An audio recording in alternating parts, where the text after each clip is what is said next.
Welcome, everyone, to another episode of the Reframeable Podcast, the podcast that brings you people's stories and ideas about how we can work to reframe our relationship, not just with alcohol, but with stress, anxiety, relationships, enjoyment, and so much more. Because changing our relationship with alcohol is about so much more than changing the contents of our glass. This podcast is brought to you by the Reframe app. Reframe is the #1 iOS and Android app to help you cut back or quit drinking alcohol. It uses neuroscience to reframe your relationship with alcohol and unlock the healthiest, happiest you. My name is Kevin Bellack. I'm a certified professional recovery coach and the head of coaching at the Reframe app. And I'm Emma Simmons. I'm a reframer, a certified life coach and thrive coach with the Reframe app from New Zealand.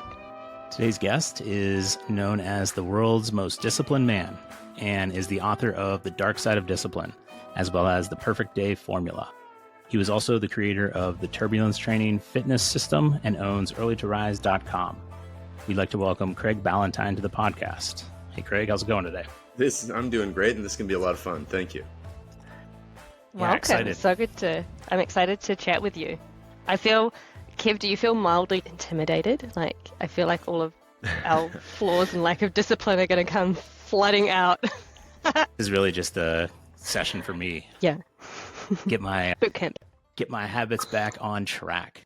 Why don't we just jump in, and Craig, why don't you just tell us a little bit about yourself and give us some background? Yeah, absolutely. So I grew up near Toronto, Canada.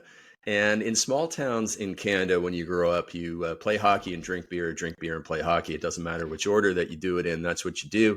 And unfortunately, that left me with a few bad habits as I grew older. And when I went to college, I was obviously a frat boy drinker. And when I left college, I continued with the binge drinking on the weekend that didn't serve me in life, but it was part of my identity. And it was part of the habits the people that I kept my time with, and the environments and what I put myself into.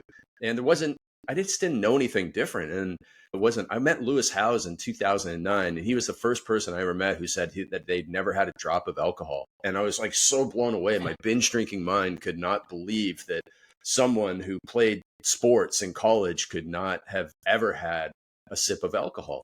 But it went through changing my circle of friends and changing my habits and changing my identity that I was able to go from binge drinker to social drinker to once a month drinker to finally never drink again in November of 2021. And I don't have judgment on people that drink, but I just found that if I go back in time and change one thing, that would be at the top of the list. Yeah, and I agree. With the whole, really? You never had a drink? I would sit there and be perplexed.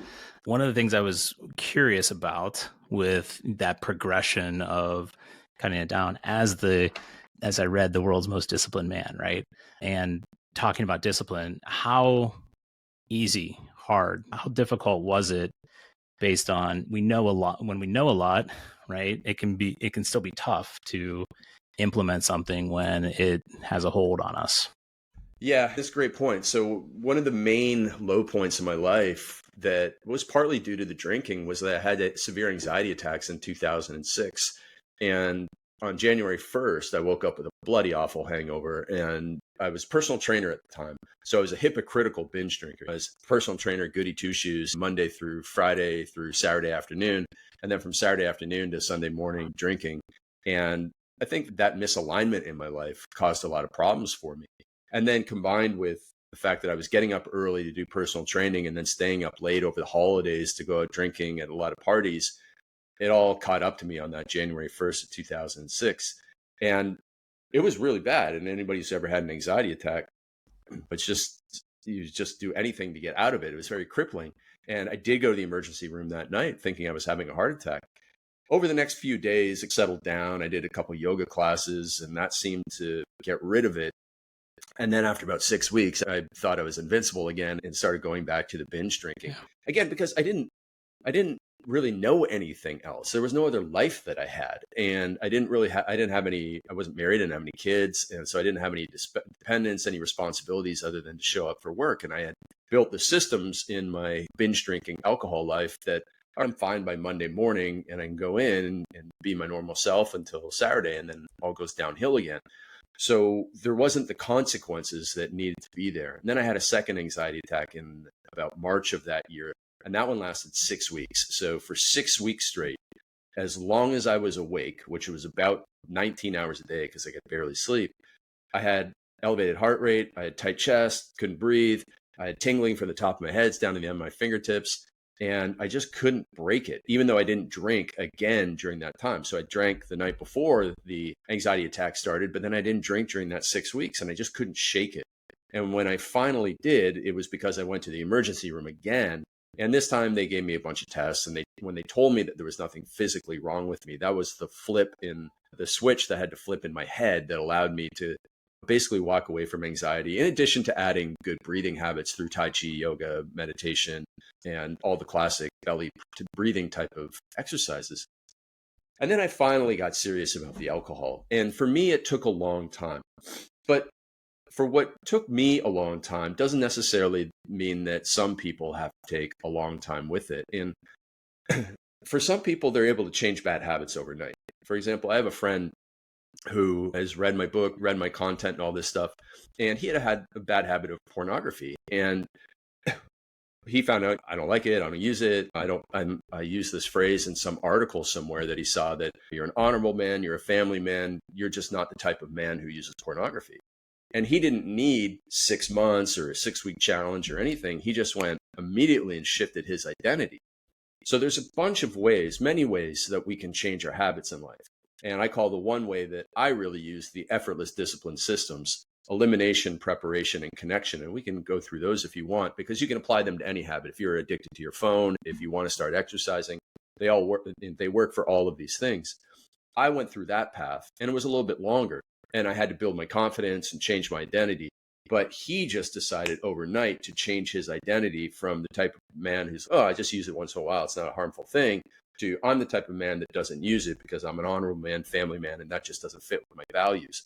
And so in the extremes of habit change, this continuum of habit change, there's everything from, yes, you can quit some things cold turkey, just like we've all heard of somebody who quit smoking cold turkey, which sounds insane considering what we know about the physical addiction side of things.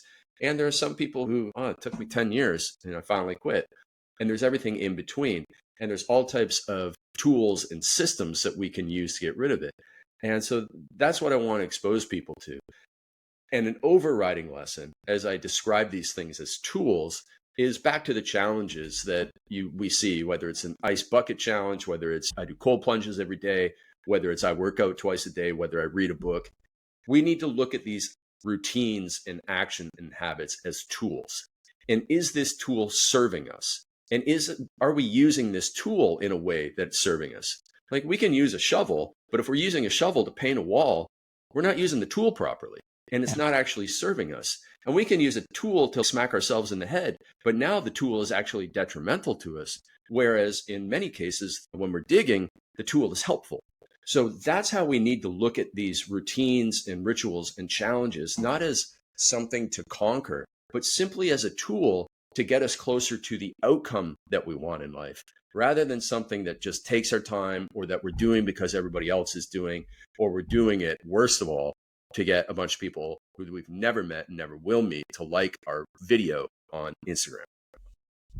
I love the analogy of having a tool but knowing when to use it, and I use that quite a lot with my coaching as well. Like, it's all very well and good if you've got a hammer, but if you're using a hammer to try and screw into the wall, like, it might get the job done, you might get the screw in the wall eventually, but it's probably not the most effective way of doing it. So yeah, it's about knowing what tools you have, what you have available in your toolkit, building out your toolkit so you know that you've got different tools in different scenarios. But yeah, knowing when to use them. So I love the using a shovel to paint the wall. I love that one. I'm gonna borrow that one for sure. Yeah. Because I ran the journaling meeting today where I come with a prompt and we journal, and then we talk about it, we share. And today's topic was about our tools, because I brought it up because of yesterday, Zoom went out, and for a period of time there was an outage. People couldn't get into meetings and things like that. I'm like, what's your plan B? What's your plan C? What do you do when? So let's look at our maintenance toolkit. Let's look at our emergency toolkit. Let's build that out and add things to it, because even if something works, we don't always feel like meditating or doing some breathing exercises. Sometimes I just need to distract myself. Sometimes I need to get outside. But yeah, not all tools are created equal. So that's a great point. Craig, I'm wondering, when you were going through those anxiety and panic attacks, and what was it? Did someone suggest to you maybe you might like to address your relationship with alcohol, or how did you figure out that was something that you needed to look at? The painful hangovers were the definitely the first thing, and I knew that what I was doing. It didn't take much self-reflection to realize, hey, doing this every weekend, blackout drunk, you're 27 years old, you need to outgrow this. And I knew where it would eventually end up. My father was an alcoholic who drank himself to death, but he was an everyday alcoholic. And so I justified, I only drink on weekends. I'm only drinking with friends. My alcohol intake is therefore not a problem. But it clearly was, because certainly getting sick from drinking too much alcohol is not something that would be tolerated as normal behavior. So I knew that one of the things that I've known for almost all habit changes in all my life, and especially with my background as a personal trainer, was that in most cases, removing the negative is far better than any positive you can add. For example, as a personal trainer, people come in and they want to lose 30 pounds or 15 kilos, whatever measurement you want to use, right? And they're working out 3 or 4 times a week. And they're like, what if I work out 5 or 6 times? I'm like, that'd be fine. But maybe the fact that you eat 3,000 calories at Cheesecake Factory on Friday night, like maybe we should address that. Maybe we should just remove you going to Cheesecake Factory on Friday night and let's see if we can lose weight. And the thing is, adding an extra workout might burn 500 calories, but removing you from Cheesecake Factory removes 3,000 calories, which is almost a full pound of body fat that you're going to lose if you simply make that change. And I use this ridiculous analogy in the Dark Side of Discipline book that, imagine Em and I were at the start of the Boston Marathon, and we were both 3-hour marathoners. And somebody from Nike walks up to us and they got 2 gifts for us, one for Emma, one for me. And for her, they give her the same shoes that the 2-hour marathon runners are using. So it's going to shave 15 seconds off her time. And then I'm really excited. Okay, what are you going to give me? Like some shorts or something? And they hand me a 60-pound bag of sand. And they say, you got to run the marathon with this. Which one of those 2 things, the lightweight shoes or the 60-pound bag of sand, is going to have a bigger impact on the race? And obviously, it's going to be the negative. And so for everybody in our lives, the ball and chains that keep us stuck to the ocean floor are much more powerful than any swim lesson that you could give somebody stuck to the bottom of the ocean floor with a ball and chain. And it's until we get rid of those things. And what are those things in life? Often they're the toxic environments and, unfortunately, the toxic people that drag us down into drinking. And if we simply removed ourselves from drinking environments or from being around people who their only purpose in life was to get us to drink, our lives would be a whole lot better. The controlling our alcohol intake would be so much easier in most cases. And so that's what I aimed to do when I had my anxiety attacks, was I simply looked at what could possibly be causing this. And alcohol was an obvious one. Now, there were other things that were probably big factors, such as I'm very introverted by nature and I didn't have an outlet. So I didn't do journaling. I was an introvert. I didn't really talk to anybody. I messaged people on MSN Messenger, which was the thing 20 years ago for a throwback. But other than that, and I've talked to my personal training clients, I didn't call somebody and chat with them for 3 hours a night because that's just not my thing. But that probably would have been super helpful for me. But I didn't have those things. And so, I even went and I got a dog, and that was helpful. But I think the things that I did add, so in some cases there are things that you can add, was learning how to breathe properly. So I was spending a lot of time at my desk, hunched over, and you're hunched over, you're stressed out, and you don't breathe properly. You end up actually hyperventilating, breathing in and out really fast, and that makes your anxiety worse. So I learned to sit better. I learned to do Tai Chi breathing and Qigong breathing and yoga breathing and meditation breathing. It's all the same type of breathing. And that was a real benefit to me. And then that, even if you've never had an anxiety attack, that's going to be incredibly beneficial to you when you're stuck in traffic, when you're stuck in line in an airport. Whenever you feel like, oh man, there's something in me that's rising up, learning how to do box breathing, whether it's 4 seconds in, hold for 4 seconds, 4 seconds out, hold for 4 seconds, and repeating that, or doing I first learned this one from Dr. Andrew Whale. He had, I think it was 4 seconds in, 7-second hold, 8 seconds out.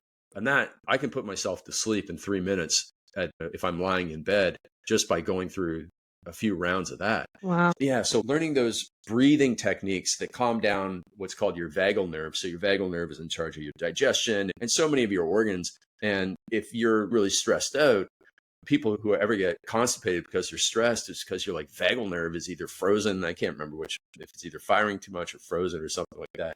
And you need to calm it down. And then if you just relax, dude, don't be so clenched up. Don't have your butthole puckered and you'll be all right. And so I don't know, sorry to interrupt, but one of the things they teach in New Zealand, we've got this parenting, it's an organization called Plunket, and it's funded by the government. And when babies are born, you get this Plunket nurse. And so you go to Plunket and you meet with nurses, and they've got lactation consultants, and they've got all of these people to get your child through the first few years of their lives. And one of the things they teach you is if your child is like a toddler is constipated, you teach them to like pretend they're blowing through a straw. And I guess that's the same, and it like relaxes everything. That's a potty training technique. Yeah. Yeah. So there's toddlers all throughout New Zealand sitting on the toilet going. In Canada too, we had our toddler was blowing bubbles in her apple juice the other day on the potty. So trying to unpucker the butthole.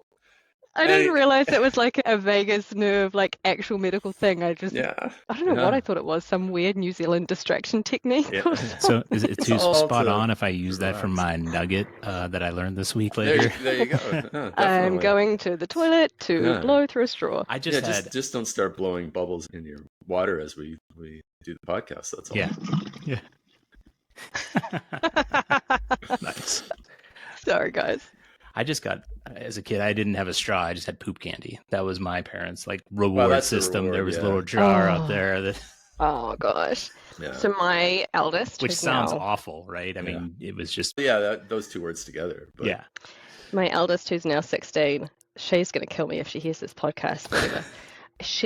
When she was a toddler and I was potty training her, one of the techniques that was given to me was put the potty in front of the TV, put on something that they enjoy watching, and they go, and then they realize the sensation, and like when you're first taking their nappy off or their diaper off. Yeah.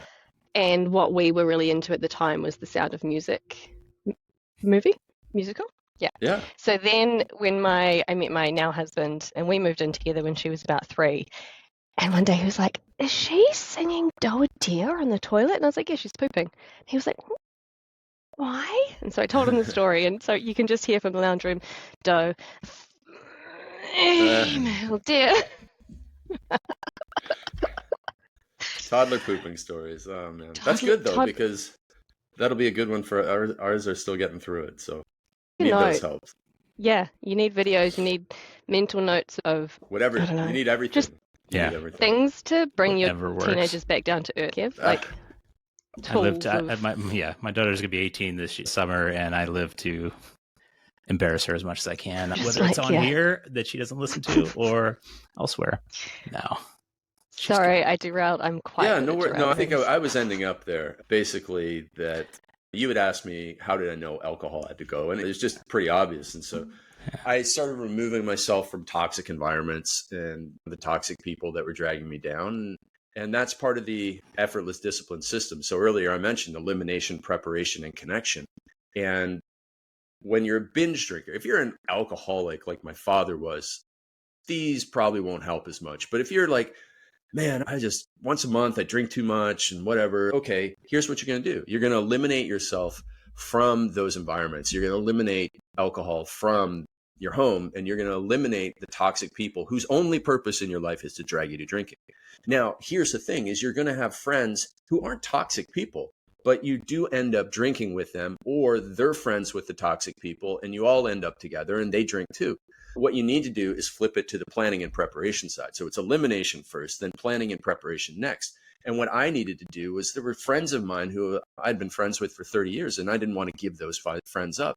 So I made plans with them to do non-drinking activities, keep that friendship going, keep the social aspect of it going when I was doing my moving away from drinking.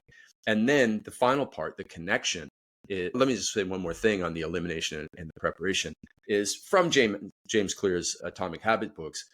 or habit book, we want to make the path to the bad habit as hard as possible. We want to put as much friction up there so that, oh my gosh, it's like, even if you binge eat potato chips, if you don't have potato chips in the house, you're not going to eat them. If you have them in the house and you put them at least up in a cupboard that requires 2 ladders and a password to get to, you're not going to eat them. But if you have a bag of potato chips right beside you, you're going to eat the whole darn thing. So put the friction in front of you and the bad habit. And you can even do this with your phone, because a lot of people listening to this are going to be addicted to their phone.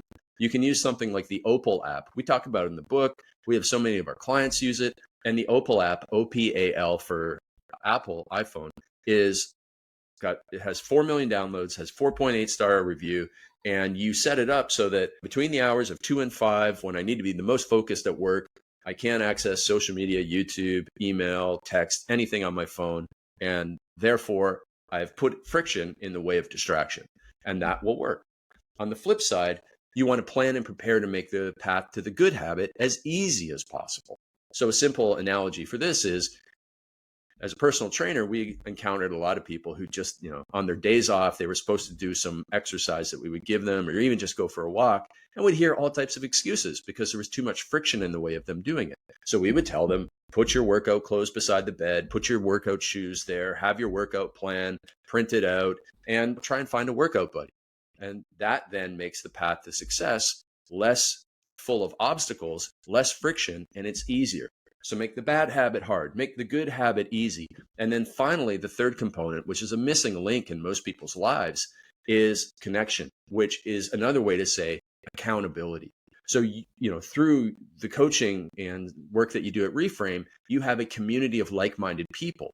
And what we found in our weight loss transformation contest, which was my original business that I ran for 15 years, is that when somebody came into the contest and they posted a picture of themselves on day one, and if anybody's familiar with the before and after fitness competitions, they're always like, hey, take a picture at your ugliest on day one with a newspaper in the worst lighting possible, no makeup, your hair all over the place, and poof your belly out. If somebody did that, because you didn't have to do it, but if somebody did that, that was a burn the boats moment.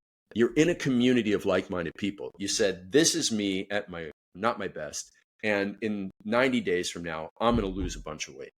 And when you do that, even though they didn't, like, this was all virtual community. This wasn't like we're all in a room together. In a room together works great. If you go to a boot camp workout or a class workout, that's really powerful. But this was all online, and it was still as powerful as being in person. So they said this to all these people who they never met, never will meet, and those people held them accountable. Everybody was posting their updates. And if somebody went 2 days without posting, they'd get all these messages from all the other people. Hey, where are you? Are you still doing good? And those people who did post the before photos on day one tended to have the highest completion rate and the highest success rate, and had the greatest chance of actually winning the contest, where I was giving away thousands of dollars to the people who won in their categories. So that connection component, which we call accountability, and there's the community aspect, but there's another aspect where it's accountability just to one person. And we frame this person as accountability to somebody you deeply do not want to disappoint. If you can find somebody in your life who you deeply do not want to disappoint, and you tell them what you are going to accomplish, your brain will not allow you to not move the mountains that have to be moved in order for you to accomplish that. It's, if you have integrity and you tell somebody something, you will follow through on it, because you don't want to be seen as a hypocrite, especially by somebody you deeply do not want to disappoint.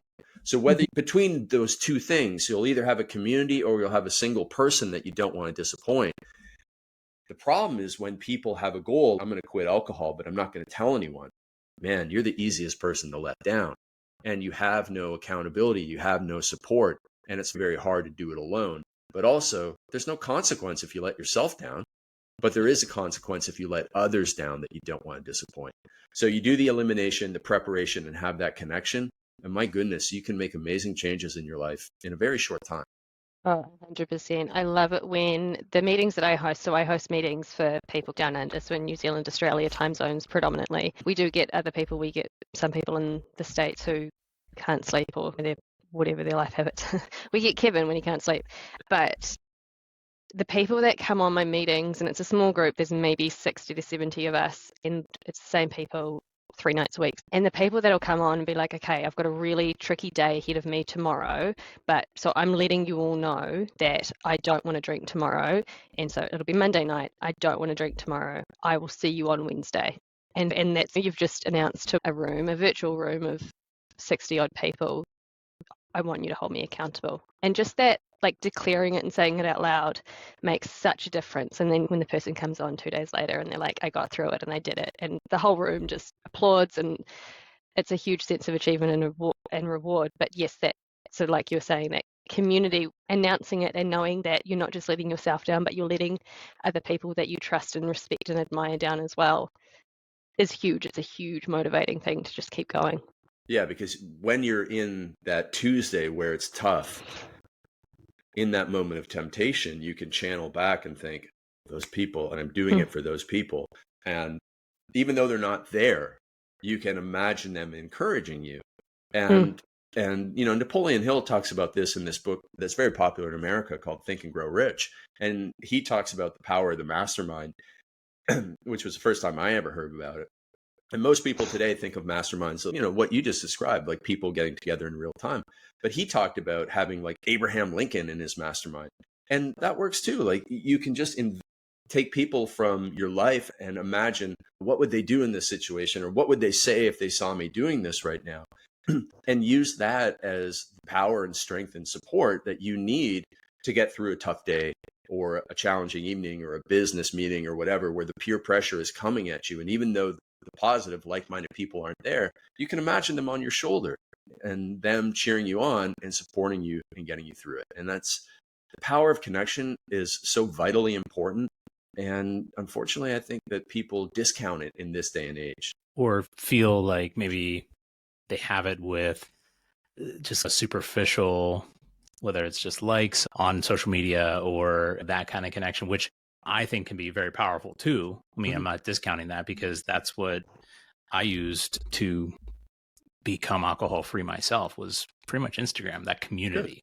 Good. Because Kevin, what a lot of people will say when I post about the power of people is that the biggest criticism or question that I'll get is, I'm just surrounded by negative people, but I'm surrounded by negative people. Where do I find these people? Yeah. And yours is the greatest example of all. Like, when you go and take positive action, you'll attract them. And you're using social media. There's a great phrase one of my friends gave me. He said, use social media, but don't let social media be used on you. And I think people can understand that. Use it for your purposes, create content for it, change your habits through it, but don't let it be used on you by you seeing something on Instagram and then, you rushing out and doing it without thinking. But that's brilliant what you did, because I've never heard anybody say that they used Instagram in that way, but it is absolutely brilliant. And when you are in a position like that, you got to use everything to your advantage that you possibly can. So, I think one of the most important messages for the people out there who think that they're surrounded by negative people is for them to, first of all, believe that there are positive people out there. And there are, and they exist in your town. They exist online. Yeah. There's a lot of cruel people online too, don't get me wrong. But if you have a way of filtering that out, blocking people, and you can curate, who sees your stuff and get it down to just positive people, then you can really tap into that power. And I don't think that there's anything as powerful as accountability. Yeah, especially external accountability to a point. Like, I'm very externally motivated by what you were just saying. Like, I put out there, that's why I would put like a day count, like, hey, I'm this number of days, or I would connect with people and use it for, I created a new account. So I had my old account, which was a lot of alcohol, coffee, and probably barbecue pictures. And I was like, okay, that's all my family is, and that I'm going to come over here and create this new account and follow new people only that I want to see related to this. So it was just a very well curated thing that I could go into when I needed it. And it starts with a like on someone's post, commenting, a comment here, a comment there, them commenting on a post that you make. And we sometimes feel this need we see other people have connections already, like in Reframe, in community meetings or in the forum, people see connections that are already built and they like, I want that, or they feel left out when it's those people have made those connections over months and years. Be patient, take your time, and just as far as doing something that you know is going to be beneficial, even if you don't see the payoff right away. Man, I just think that's so genius what you did. And I'm proud of you and applaud you for doing that. And I think it's a great thing because Instagram accounts are free and you can use these things as a tool. It's another tool to go in the toolbox for people to use in a positive manner. Absolutely. Yeah. When I joined Reframe, it was a big thing to have your Instagram handle in your Zoom name. So when you were joining meetings. So when I first joined, before I even got sober, I just started following every single Instagram handle I could see on the Zoom. And I eventually just liked, commented, hearted my way through to a sober algorithm on Instagram. And so now amazing. I get sobriety posts, alcohol-free posts, funny pandas, Labradors, and raccoons is all that I get on Instagram now, which is awesome. You're using it and not letting it be used on you. And if I could bestow a lesson upon everybody, especially young people today, it's that technique that you are doing. Yeah. My wife will still wake up with maybe 10 to 30 reels that I send her overnight. But one of the things I wanted to ask you too was about just discipline in general, because I tend to lump discipline in with things like willpower and self-control and these words that people use. And it's hard to put we all have a feeling or we all know how we would explain it. But I think we look at people and say, oh, that person's so disciplined, or they have such self-control or willpower or all that. And I feel all of these things are a tool, but they're going to run out. Willpower, motivation, those things are going to run out. And you talk about how discipline isn't one size fits all and focusing on, I believe you refer to it as we want to put a level 10 effort into our level 10 problem, like our big problems. We want to dive into that versus putting all of our effort into something that may not move the needle at all. How do we go about that? And what does that mean, like a level 10 effort into a level 10 problem? Because I feel like sometimes is that a lot of pressure? Is there a way to, okay, you know what, I'm not feeling it today. How can I rest? Is that part of it? What do you suggest to people? So one of the big lessons there, we'll get to the definition of discipline, and then we'll go to that level 10 effort and level 10 problem situation, is that when we see somebody and we think that they're disciplined because they are physically in good shape or they do something that we just say, oh, they are disciplined. It's not a transferable trait. And I'll give you two examples of this. So first, imagine a guy who's number one in the world at a sport, and he spends 12 hours a day practicing this sport. You're going to say, man, that guy's the most disciplined. And Tiger Woods was the most disciplined golfer in the world in 2007. He was also the most undisciplined husband in the world at the same time. So simultaneously, you have a man who is number one in the world in a discipline, and he's disciplined at it. And everybody went around fearful of him in terms of his golf game. But when we found out what he was doing with 10, 20, 30 other women behind his wife's back, that's the most undisciplined thing you can do. So this is a man who had both of those categories. So when you see somebody disciplined at one thing, it doesn't mean that they're disciplined at all things. Yeah. And the other story that I have around this is from 2010 to 2018, I spoke at an event every year in the fitness business industry where all these personal trainers would come in. We had trainers from Australia and New Zealand come all the way over to California to attend this event. And every year I spoke, I would see the same people in the audience. I'd be like, oh, there's Kevin, there's Emma. And this year they're 8% body fat. They got $8 in their bank account because they don't know sales and marketing. They haven't done anything. All right, we stand up there for 2 days and we teach them sales and marketing. But during the breaks, they're off talking to the other trainers about workouts and nutrition. So what happens after a year? They go home and they put all the sales and marketing stuff up on the shelf. And all they do is take the workout and nutrition information that they learned on the break from other trainers, and they put a level 10 effort into it. And they come back the next year, and I look back out, and there's Emma and Kevin back in the same seats as they were last year. And this year, they're 7% body fat with $7 in their bank account. And that was when my mind lit up. Here's a person who you would describe as disciplined. Wow, you got 6-pack abs. People think that's a level of discipline, a mark of discipline. But They had no discipline around building sales and marketing systems for their business. They were too scared to ask Mrs. Jones for $500 for a personal training package. They had no discipline in another area of their life. And so discipline is not this, once you got discipline here, you're disciplined everywhere. Like, just because you read a book a week doesn't mean that you're going to have a hard conversation with your wife about how your marriage is not as strong as it should be.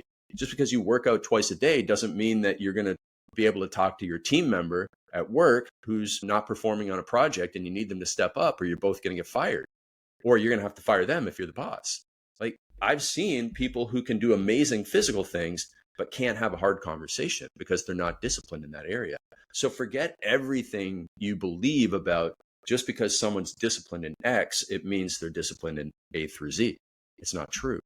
And because I saw that with the personal trainers, that was the first time that I went, they're putting a level 10 effort into a level 1 problem, which was their body fat. Going from 8% body fat to 7% body fat has absolutely zero benefit to anybody's life. The starting line and putting those shoes on instead of taking off the backpack. Yeah, it's absolutely nothing. And they're putting a level 1 effort into a level 10 problem. Now, why do we do that?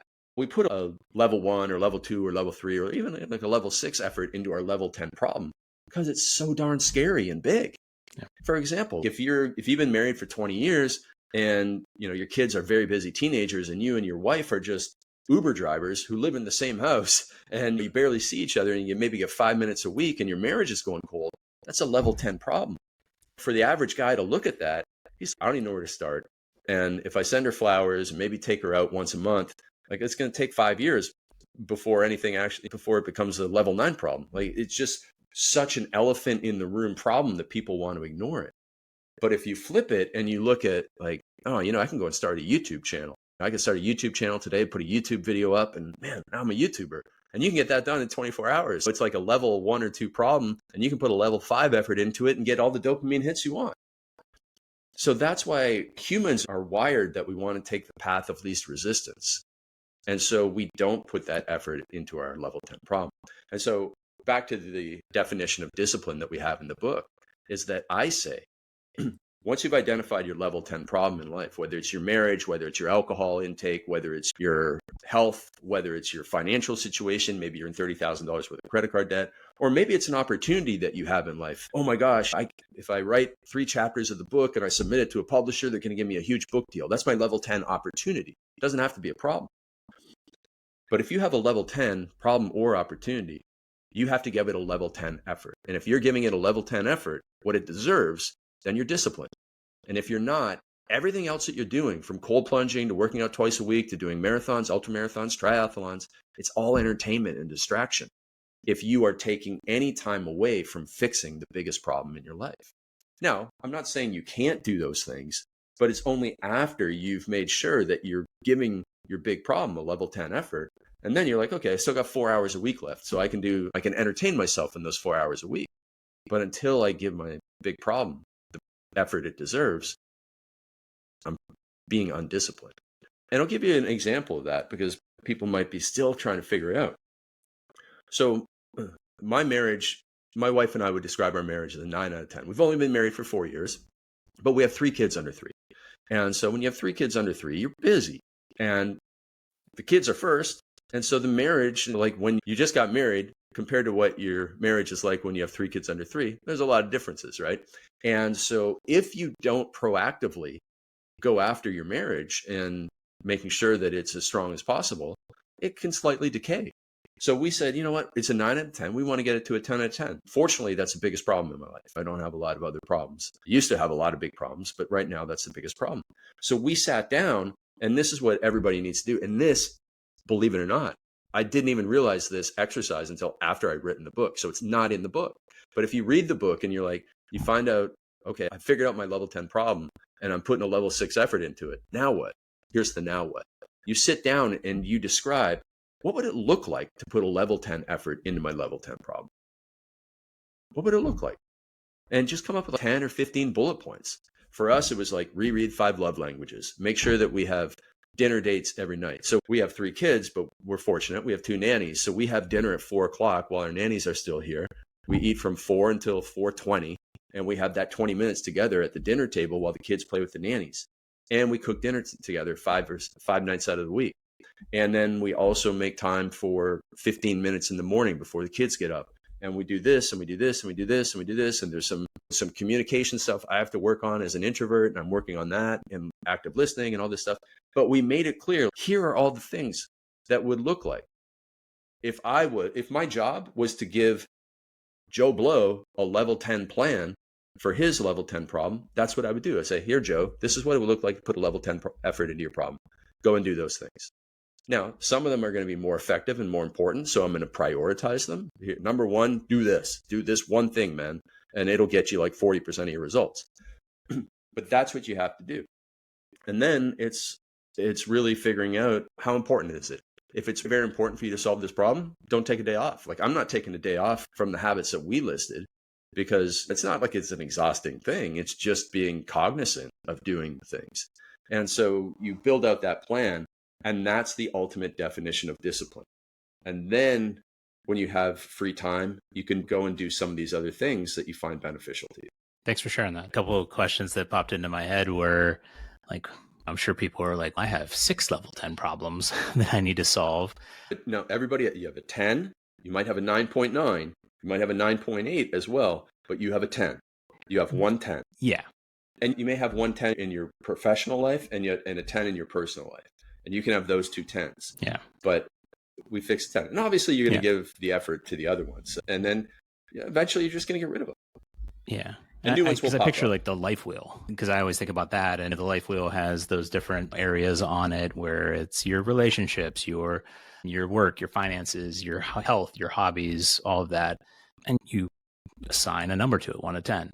And the one thing I always tell people, okay, that's a 5. I don't start, we can talk about what would it look like if it was a 10, and yeah, what does that look like at a 10? But if it's at a 5, what do you need to do to get it to a 6? What's that next incremental step, that 1% better, Atomic Habits, like that entry point? Because too, if I'm looking at going from a 5 or a 2 or whatever to a 10 in something that's really important, that can be why I'm procrastinating or avoiding it to begin with, because it's too big. Yeah, you make a very good point. So how can I break that down? And it sounds like that's what you do too. You're like, here's the steps. I do the 80-20 principle too. Yeah. So I'm a big believer in 80-20 principle. And for anybody who's never heard that technique before, it's that 80% of your results come from 20% of your efforts. So if you go to the gym and you do 5 exercises in a row for your biceps, the first one is really giving you about 80% of your results. And then the other 4, it's diminishing returns as you go. So I would look for, what's that thing, that one activity or change that you can make right now? And in terms of the alcohol, it's probably eliminating toxic people from your life. Like, we're just going to block their phone numbers. We're not going to go near them. We're not going to go to their haunts, wherever they are, because those are the things that are dragging you down to drinking probably the most. So we're removing the balls and chains by getting rid of the 150-pound ball and chain before we get rid of the 10-pound ball and chain, because that's going to make a big difference. So just before we wrap up, if you were to give someone listening one takeaway, one like key thing to help them be more disciplined, what would it be? It's absolutely the power of accountability. And one thing that we do with our clients, and you can do with a peer friend, that, someone you deeply do not want to disappoint, someone that you meet in the Zoom room and find their Instagram handle, is these 3 questions. And the 3 questions are customized for every person. So we might have a client who struggles to get up on time and hit snooze. So we'll say, okay, every day at 8 o'clock in the morning, you have to text me the answer to 3 questions. And it'll be, did I get up on time? Did I go to bed on time?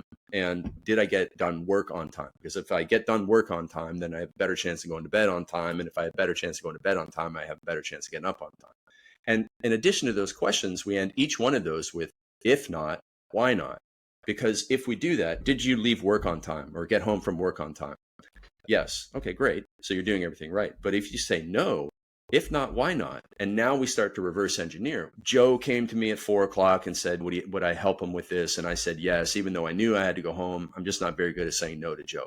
Oh, okay. So now we've identified a problem that we can start to reverse engineer with solutions.